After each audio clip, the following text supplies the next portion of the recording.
दिल्ली की शालीमार बाग विधानसभा की विधायक हैं आप पार्टी से वंदना कुमारी और इनकी खासियत है जिसने नहीं की वंदना वो चुनाव नहीं जीतना और जिसने भरी झोली उसकी होगी जीत की होली। नमस्कार, आप देख रहे हैं जमीनी हकीकत हेडलाइंस लाइव न्यूज पर और मैं हूं आपके साथ मोहम्मद रफी। आज की खबर की जमीनी हकीकत यह है कि आप पार्टी के शीर्ष नेतृत्व के फैसलों को नहीं मानती वंदना कुमारी जी। ऐसा मैं नहीं कह रहा हूं, ऐसा चुनाव प्रचार में लगा एक एक आम आदमी पार्टी का कार्यकर्ता चिल्ला चिल्ला कर बोल रहा है और इस बात की खुद गवाही दे रहा है वंदना जी का सोशल फेसबुक अकाउंट जिस पर जलज चौधरी और संजू जैन के प्रचार की कोई भी फोटो शेयर नहीं की गई है और न ही जलज चौधरी और संजू जैन के कार्यक्रम और प्रचार करते की कोई भी फोटो या वीडियो वंदना जी के पास है,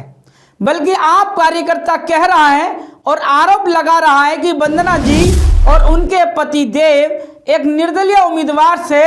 आप पार्टी के उम्मीदवार की अपेक्षा ज्यादा स्नेह और अपनापन रख रही हैं और इसी विधानसभा के वार्ड नंबर 56 की प्रत्याशी ईशुप्रीत गुजराल के प्रचार में भी सबसे ज्यादा समय दे रही हैं। लेकिन बाकी बचे दो प्रत्याशी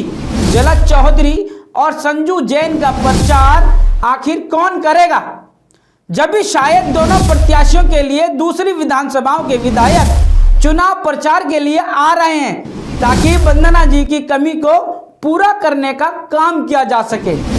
जलज चौधरी और संजू जैन की जीत पर पार्टी को तो भरोसा है लेकिन वंदना जी को नहीं है, या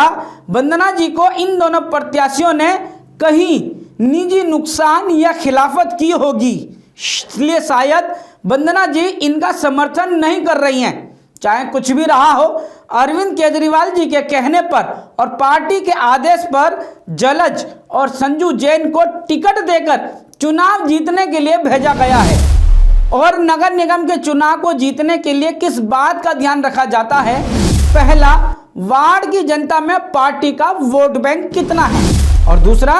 प्रत्याशी का खुद की शख्सियत का वोट कितना है। ये दोनों फैक्टर किसी भी चुनाव को जिताता है और ये दोनों खूबी दोनों प्रत्याशी पर कितना ठीक बैठती हैं ये तो अब समय ही बताएगा। लेकिन वार्ड 56 ईशुप्रीत गुजराल का चुनाव जीतना अब वंदना जी की नाक का सवाल हो गया है। अगर वार्ड 56 का चुनाव वंदना हार गई और जलज चौधरी और संजू जैन चुनाव जीतती हैं तो क्या वंदना जी की नाराजगी की अहमियत मिट्टी में मिल जाएगी और फिर वंदना जी इन दोनों वार्डों में नहीं जाएंगी क्या, या बाद में माफीनामे के साथ समझौता कर लिया जाएगा। लेकिन यह सब कितना आसान होगा ये तो समय ही बताएगा। अभी के लिए बस इतना ही, अब मुझे दीजिए इजाजत। शुक्रिया, शब बखैर।